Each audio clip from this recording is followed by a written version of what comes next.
Good morning, good evening, good afternoon. We got another reaction coming to you today. Your city is full of fake buildings. Here's why. Are there actually fake buildings in people's hometowns? Is this legit? Let's not waste any time. This Let's go ahead building and isn't real. see. None of these are. Around the world, there are dozens of buildings that look ordinary on the outside, but hide a secret behind locked doors and blacked out windows. There's a little gated area here, so I'm gonna try and just look. So I rounded up my friends to figure out what's inside and why they exist. One of these buildings is not real, but I can't figure out which one that is. But first, What? I want to thank Native for sponsoring Is this this portion of the legit? video. We did a lot of walking There's in no this video, shot. and I usually hate walking There's for no an urban shot. legend. You know, something neighborhood kids say to explain that house on the block whose lights never turn on, just adding some Here we go, spice here we to go. the suburbs. I basically forgot all about it until I was scrolling on the internet one day and I saw this photo. It might not look like it, but this is an oil rig. And I thought, no way. That can't be true. Otherwise, everyone would know about it, right? So I spent the next few days digging deeper and learning that not only are fake buildings real, they are way more common than you Way might more expect. common. There is no shot. I've never heard of this. I don't know if any of you guys have. If you have, let me know. I've never heard of anything like this. This is completely crazy to me.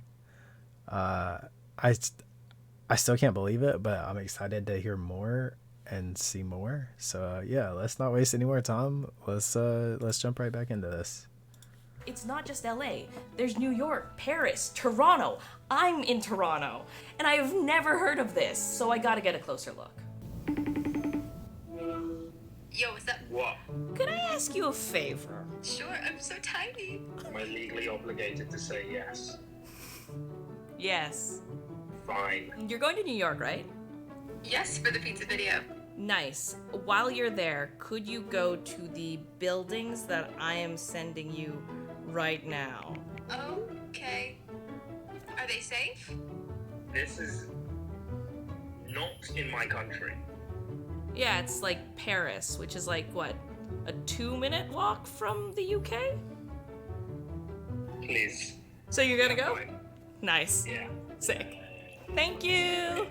That's 2. We got 'em. So that is one thing I can say. I'm hanging up now. Bye. Now, while those If two do that, you're, I'm gonna explore Toronto. Somewhere in Europe and you're trying to get somewhere else in Europe, you can actually get there So I am currently extremely in a cheaply. town square, and one of these buildings is not real, but I can't figure out. Getting from that the is. US to So- Europe is expensive. Getting back is expensive.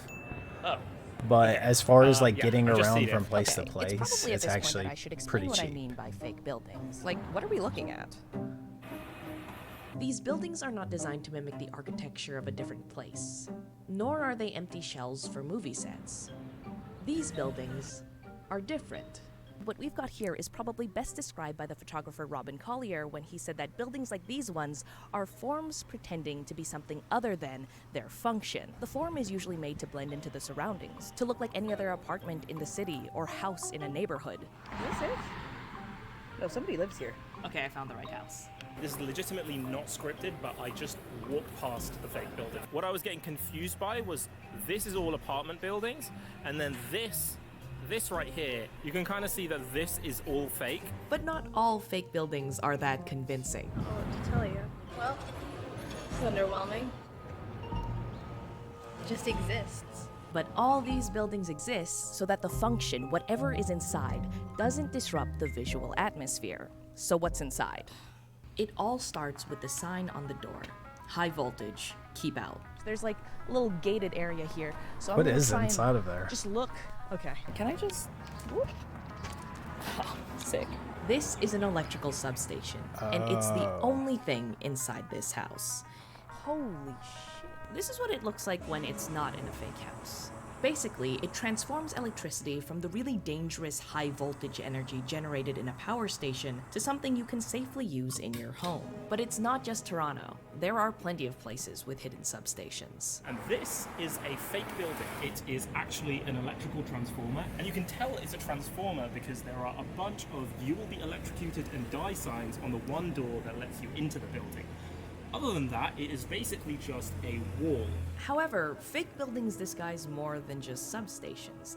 There are those oil rigs in LA, cell phone towers in church steeples, a nuclear bunker in an Essex cottage, a pump station in North Carolina, and in high-density places with tunnels for cars or trains, there are disguised ventilation shafts. On the map, this building doesn't actually have a roof. It's just a massive hole. So, this place was gutted by New York's IRT in the 1900s to bring fresh air into the subway system to avoid carbon monoxide buildup and to serve as an emergency exit. So, What? that is what fake buildings are usually hiding. That But why is do these actually things need to kinda be hidden cool. in the first place? I figured it was a safety measure to prevent curious urbanites from accidentally electrocuting themselves or falling down a ventilation shaft. But it turns out the actual answer is hard to find, because I don't think we were supposed to care this much. Fake buildings are basically just gift wrapping on a box, icing on a cake. Like we discovered, the important thing is what's inside. A result of this is that there doesn't seem to be a lot of energy put into documenting the story of the outside, which makes my question of why make very realistic fake buildings very hard to answer. So I decided to try and start at the beginning and look into the history of fake buildings nearby. Okay, so I think I might have something. Back in the 1900s, when electricity was really new and exciting, they put these substations in these really grandiose buildings. This was around the same time that dude was building this castle in Toronto before he bankrupted himself, but the good times can't last forever, and World War II rolls around. Not good, famously. Economic hardship, rationing comes into play, and a bunch of people are moving towards the city to work in manufacturing, rapidly forming a bunch of suburbs. And what do they need? I wish I had like an animation. Can I? Ooh, Power. I got it. But what do they need? Electricity. So Toronto's power company is faced with a situation where they need a bunch more substations in residential areas and they need to be cheap to make. What do? Well, I found this blog post. Specifically, I found this comment under the blog post. It says that their mother says that their grandfather, Harold Bodwell, was tasked with designing substations to fit in, so he chose houses. Genius, but can we trust the comment? We gotta corroborate. So I found this other article that also credits Harold Bodwell. Unfortunately, in the very next sentence, they misspell his name. Red flag, but we persist. So I go into Toronto's archive of city directories, flip back to the early 1900s, and who do I find but a draftsman named Harold A. Bodwell. So his middle name starts with an A. What can we do with that? Except go to the Bodwell family homepage. It is an online family tree for all North Americans with the last name Bodwell. Is your last name Bodwell? You're probably on this. And who do I find except for Harold Alfonso Bodwell? And he has a kid, Marion Colton, who, in 1937, marries Richard Reed Smith, and their child could be none other than M.S. Smith. I don't know what this proves. I just know that I spent the last 2 days putting it together. What in the... That was a lot of information at one time. I don't even know what point she was trying to get to there. But that was very interesting routes of getting there. That's bothering me is the fact that these are electricity services, transit systems, oil companies. They are not known for caring a lot about their impacts on the environment. So why do it? Why are they covering up their infrastructure in fake buildings that are so realistic that you might walk by and never notice? So I tried to look at more modern sources and watched webinars and town halls. Double-speed playback was humanity's most important invention. I spread my research out to other countries. L'architecture? De la Rue. I don't speak French. I also realized that the UK has fake buildings and Taha did not need to go to Paris. My lawyers will be in contact. So I think I have an answer, or a theory.